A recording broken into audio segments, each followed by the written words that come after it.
Assalamualaikum warahmatullahi wabarakatuh. Perkenalkan nama saya Isdayanti dengan NIM F1D1211060. Di sini saya akan menjelaskan materi mengenai mengenal jaringan embrional, tumbuhan, dan hewan. Pengertian jaringan. Jaringan adalah sekumpulan sel yang memiliki fungsi sama. Jaringan-jaringan yang berbeda bisa bekerja sama untuk suatu fungsi fisiologi yang sama membentuk organ.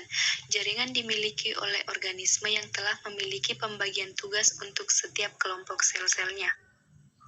Jaringan embrional.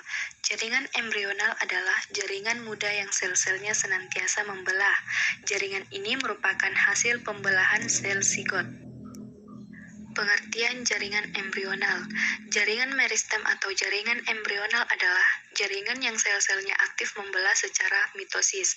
Kemampuan jaringan bermitosis secara terus-menerus menyebabkan tumbuhan mengalami pertambahan tinggi dan massa. Jaringan meristem dapat berdiferensiasi menjadi jaringan dewasa ataupun tetap menjadi jaringan embrional. Jaringan meristem dibagi menjadi dua, yaitu meristem apikal dan meristem interkalar. Meristem apikal banyak terdapat pada bagian tunas daun dan ujung akar. Kedua bagian tersebut selain aktif tumbuh karena pembelahan sel, juga bergerak karena pengaruh rangsangan. Untuk ujung daun dipengaruhi rangsang cahaya atau fototropisme, sedangkan pada akar dipengaruhi oleh gravitasi atau geotropisme. Proses terbentuknya jaringan embrional. Pada tahap awal terbentuknya embrio, sel-sel penyusunnya mempunyai bentuk sama.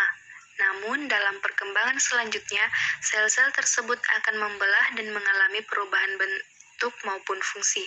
Proses ini disebut spesialisasi. Hasil spesialisasi ini antara lain lapisan jaringan embrional.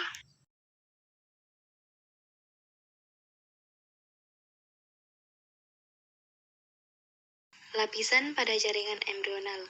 Jaringan embrional terdiri dari 3 lapisan, yakni lapisan ektoderm merupakan lapisan terluar yang menutupi permukaan embrio. Kedua, lapisan endoderm merupakan lapisan terdalam dan menutupi saluran pencernaan yang sedang berkembang atau arkenteron. Ketiga, lapisan mesoderm terletak di antara ektoderm dan endoderm. Fungsi jaringan embrional. Jaringan embrional memiliki beberapa fungsi. Yang pertama, sebagai jaringan yang berfungsi untuk membelah dan tumbuh menghasilkan sekumpulan sel yang memiliki bentuk dan fungsi yang sama. Yang kedua, sebagai jaringan yang berfungsi untuk menghasilkan jaringan ektoderm, mesoderm, dan endoderm. Ketiga, sebagai jaringan yang berfungsi untuk melakukan pengembangan dan pembentukan saraf. Letak jaringan embrional. Berdasarkan letak jaringan embrional dibedakan menjadi 3, yaitu pertama, meristem apikal atau ujung, terletak di ujung akar dan ujung batang. Aktivitas meristem ini mengakibatkan batang dan akar memanjang. Kedua, meristem lateral atau samping, terdapat pada tumbuhan yang telah dewasa. Meristem ini berperan dalam pertumbuhan sekunder, yaitu bertambahnya ukuran batang dan terbentuknya lingkaran tahun. Yang ketiga, meristem interkalar atau antara, terdapat pada nodus batang atau tangkai tumbuhan monokotil yang dekat permukaan tanah. Nodus merupakan tempat melekatnya daun. Jaringan pada tumbuhan. Jaringan tumbuhan adalah sekelompok sel yang memiliki struktur dan fungsi yang sama membentuk organ tumbuhan. Berdasarkan tipe sel penyusunnya, jaringan dibedakan menjadi jaringan sederhana dan jaringan kompleks. Jaringan sederhana adalah jaringan yang dibentuk satu jenis sel. Contoh jaringan sederhana adalah jaringan koenkim, parenkim, dan sklerenkim. Sedangkan jaringan kompleks adalah jaringan yang terbentuk lebih dari satu tipe sel. Contoh jaringan kompleks adalah jaringan xilem, floem, dan epidermis. Macam-macam jaringan tumbuhan. Jaringan tumbuhan terdiri atas beberapa macam. Yang pertama, jaringan meristem, yang kedua jaringan epidermis, yang ketiga jaringan pengangkut, yang keempat jaringan dasar atau parenkim, yang kelima jaringan koenkim dan sklerenkim, dan yang keenam jaringan gabus. Jaringan meristem. Jaringan meristem adalah jaringan yang sel penyusunnya bersifat embrional. Embrional maksudnya, sel ini terus-menerus membelah diri untuk menambah jumlah sel tumbuhan. Jaringan ini sering disebut sebagai meristem pucuk, ajal, apikal. Selain itu, bisa terletak di bawah kulit kayu. atau sebagai kambium gabus maupun kambium pembuluh. Memiliki sebutan meristem tepi atau lateral. Fungsi jaringan meristem yaitu 1. Sebagai jaringan penyokong pada pertumbuhan diameter batang. 2. Sebagai jaringan yang membuat tumbuhan meninggi pada batang dan memanjang pada akar. 3. Sebagai jaringan penyokong organ perantara tanaman. Dan yang keempat, pertumbuhan dan perkembangan menjadi panjang, besar, dan meningkat. Menurut letaknya, jaringan meristem dibedakan menjadi: pertama, meristem apikal atau ujung, terletak pada titik tumbuh primer, yakni di ujung pucuk utama, ujung batang, dan ujung akar. Kedua, meristem interkalar atau antara, terletak di antara jaringan dewasa. Interkalar berada di antara bagian-bagian dari alat-alat tumbuhan, misalnya meristem pada pangkal ruas rumput. Ketiga, meristem lateral atau samping, terletak di tepi alat-alat tumbuhan. Posisi meristem samping sejajar dengan permukaan organ yang di mana jaringan ini ditemukan. Jaringan epidermis. Jaringan epidermis adalah jaringan yang tersusun dari lapisan sel-sel yang menutupi permukaan organ tumbuhan seperti akar, batang, daun, bunga, buah, dan biji. Sel-selnya berbentuk seperti balok dan tersusun berlapis tunggal, rapat, dan tidak memiliki ruang antar sel. Fungsi jaringan epidermis yaitu: 1. Sebagai pencegah kuman atau zat berbahaya yang menyebabkan gangguan kesehatan masuk ke dalam tubuh. Kedua, sebagai pencegah dehidrasi dengan cara mengurangi penguapan air melalui kulit. Ketiga, menjaga dan mengatur suhu tumbuhan. Jaringan epidermis terletak atau berada di bagian luar tumbuhan karena memiliki fungsi sebagai tameng atau pelindung jaringan dan organ di dalamnya. Jaringan pengangkut. Jaringan pengangkut adalah jaringan yang berguna untuk transportasi hasil asimilasi dari daun ke seluruh bagian tumbuhan dan pengangkutan air serta garam-garam mineral. Jaringan ini disebut juga pembuluh. Berdasarkan arah aliran hara, jaringan pengangkut dibagi menjadi dua, yaitu: 1. Floem atau pembuluh tapis, berfungsi untuk mengangkut hasil fotosintesis, terutama gula sukrosa, dan zat-zat lain dari daun menuju bagian-bagian tubuh tumbuhan yang lain. Kedua, silem atau pembuluh kayu, berfungsi untuk mengangkut cairan menuju daun. Sumbernya dapat berasal dari akar yang utama maupun dari bagian lain tumbuhan. Letak jaringan pengangkut ada yang di batang dan ada yang di akar. Silem berada di dalam tumbuhan, yaitu tepat di bagian tengah vaskular pada akar, batang, dan daun, sedangkan floem berada di sisi luar vaskular pada akar, batang, daun, buah, dan biji. Jaringan dasar atau parenkim. Jaringan parenkim adalah jaringan dasar pembentuk tubuh tumbuhan. Jaringan parenkim memiliki sel-sel bulat yang berdinding tipis dan terdapat di semua bagian tumbuhan. Jaringan parenkim disebut juga jaringan dasar karena jaringan parenkim berada pada hampir seluruh bagian tubuh tumbuhan dan dapat memiliki bentuk yang berbeda-beda sesuai dengan fungsi khususnya. Fungsi jaringan parenkim atau dasar yaitu: 1. Sebagai jaringan penyimpan makanan cadangan. 2. Sebagai tempat melakukan proses pembuatan zat makanan. 3. Sebagai jaringan penyimpan air karena vakuola sel yang besar pada seropita atau sukulen, sel besar, dinding tipis, sitoplasma seperti selaput tipis, tanpa atau sedikit kloroplas, vakuola besar. Keempat, dapat melakukan proses pengangkutan yang ada di dekat silem. Jaringan kolenkim. Jaringan kolenkim adalah jaringan yang terdiri atas sel-sel hidup yang memiliki selulosa tebal. Penebalan yang utama terjadi pada tiap sudut-sudutnya. Kolenkim disebut juga sebagai jaringan penyokong atau penguat. Sebutan ini sesuai dengan fungsi kolenkim itu sendiri, yakni untuk menyokong dan menguatkan bagian batang, tangkai daun, dan bunga, serta ibu tulang daun pada tumbuhan muda yang sedang dalam masa pertumbuhan dan juga tumbuhan herba. Fungsi dari jaringan kolenkim adalah sebagai jaringan penguat atau penyokong pada organ tumbuhan yang masih aktif mengadakan pertumbuhan dan perkembangan. Beberapa sel parenkim juga memiliki kloroplas, sehingga juga dapat berfungsi menunjang fotosintesis. Kolenkim dapat ditemukan pada batang, daun, serta pada bagian bunga dan buah. Pada akar, kolenkim bisa dibentuk, terutama bila di akar didedehkan cahaya. Biasanya kolenkim terdapat langsung di bawah epidermis. Jaringan sklerenkim. Jaringan sklerenkim adalah jaringan penguat atau jaringan penyokong dengan dinding sekunder yang tebal karena mengandung zat lignin. Jaringan sklerenkim ini hanya dijumpai pada organ tumbuhan yang tidak lagi mengadakan pertumbuhan dan perkembangan. Jaringan sklerenkim ini tersusun dari sel-sel mati yang tidak mengandung protoplas sehingga tidak melakukan aktivitas metabolisme. Jaringan sklerenkim berbeda dengan jaringan parenkim, seperti yang sudah diketahui jika hal yang membedakan dari jaringan ini adalah sel penyusunnya. Jaringan sklerenkim berfungsi sebagai alat penyokong, melindungi dan menguatkan dalam sel dan memberikan kekuatan mekanik ke tubuh tanaman. Jaringan sklerenkim juga berfungsi menghadapi segala tekanan yang dapat melindungi jaringan yang lemah. Jaringan sklerenkim terletak di bagian korteks, perisikel, serta di antara xilem dan floem. Jaringan sklerenkim pada bagian keras biji dan buah berupa sklereida.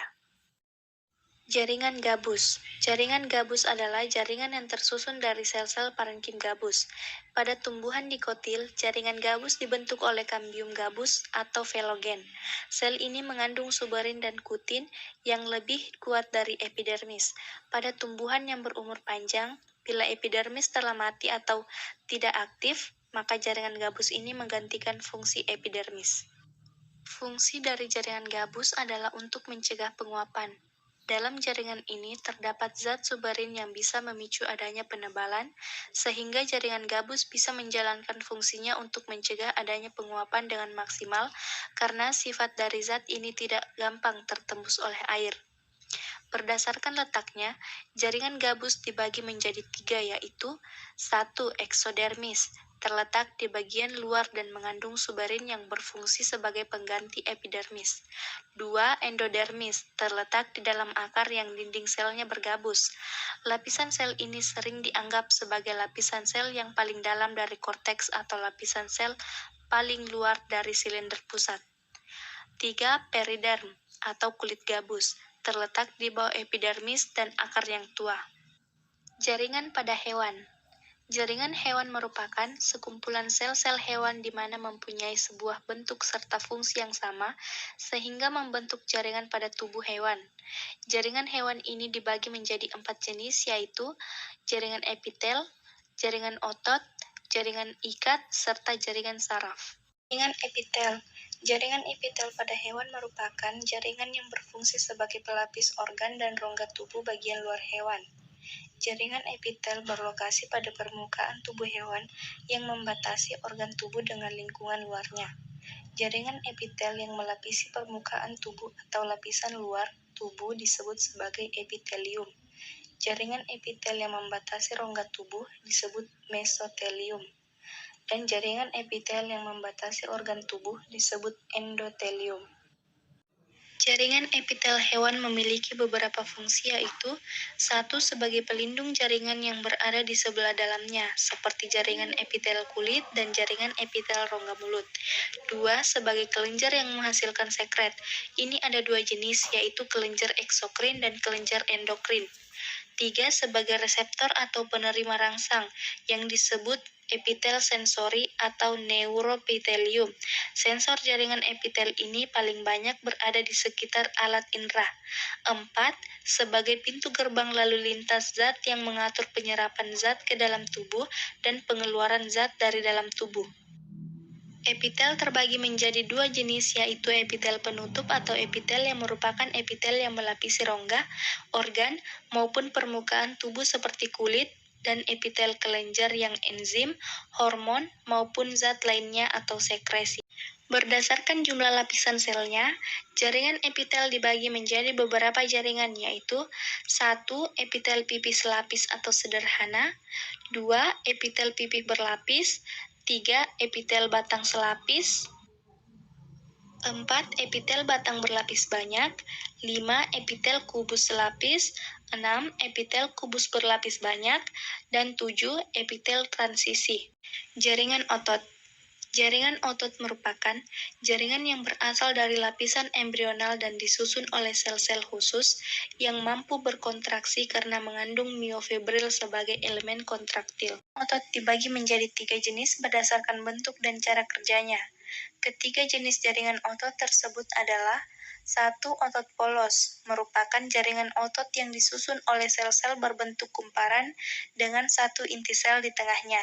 Karena intisari atau sarkoplasma mengandung filamen yang tidak teratur, otot polos tidak terlihat lurik. Saat miofilamen memendek, otot akan berkontraksi. 2. Otot lurik, merupakan jaringan otot yang disusun oleh serabut-serabut otot atau sel-sel otot, serta memiliki banyak inti yang terletak di bagian tepinya. Karena otot lurik menempel pada rangka atau tulang, otot ini disebut juga sebagai otot rangka.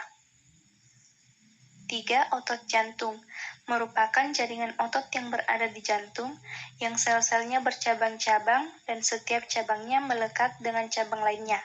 Miofilamen otot jantung tersusun pada otot lurik. Sel otot jantung memiliki satu inti yang terletak di tengah. Ikat. Jaringan ikat adalah salah satu jenis jaringan penyusun tubuh hewan yang berfungsi mengikat dan menjaga struktur jaringan lain di sekitarnya. Jaringan ikat umumnya terdiri dari sel-sel yang terpisah dari satu sama lain, dan terisi sebagian besar oleh material matriks ekstraseluler. Jaringan ikat terbagi atas 3, yaitu jaringan ikat sebenarnya, jaringan tulang atau rangka, dan jaringan darah atau limfa. Jaringan ikat pada hewan memiliki beberapa fungsi. 1. Sebagai pelekat satu jaringan dengan jaringan lainnya. 2. Sebagai pembungkus organ-organ. 3. Sebagai rongga yang ada di antara organ-organ. 4. Sebagai pelindung dari tubuh bakteri atau jaringan ikat longgar. 5. Sebagai pemberi bentuk pada tubuh atau skeleton. 6. Sebagai pencegah tubuh kehilangan panas atau adiposum. 7. Sebagai produsen darah, jaringan darah atau hematopoietik. Jaringan ikat terletak di bawah kulit, sekitar pembuluh darah dan saraf, serta sekitar organ-organ tubuh lainnya. Jaringan saraf. Jaringan saraf merupakan jaringan yang disusun oleh kumpulan saraf. Kumpulan saraf ini disebut sebagai neuron. Neuron merupakan kesatuan fungsional dari sistem saraf yang memiliki kemampuan menghantarkan impuls atau konduktivitas, sehingga terjadi komunikasi antara reseptor, sel atau organ penerima rangsang, dengan efektor, jaringan atau organ yang memiliki reaksi langsung seperti kelenjar atau otot. Jaringan saraf sendiri memiliki sel-sel reseptor yang dibungkus jaringan ikat. Jaringan saraf berfungsi untuk mengirim dan menerima stimulus dari sel ke otak maupun sebaliknya. Jaringan saraf terdiri atas sel-sel neuron berinti satu. Jaringan tersebut terletak pada otak dan sumsum tulang belakang. Fungsi utama jaringan saraf yang dilakukan oleh sel saraf. Itulah pemaparan materi dari saya. Sekian dan terima kasih. Wassalamualaikum warahmatullahi wabarakatuh.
Rangsangan.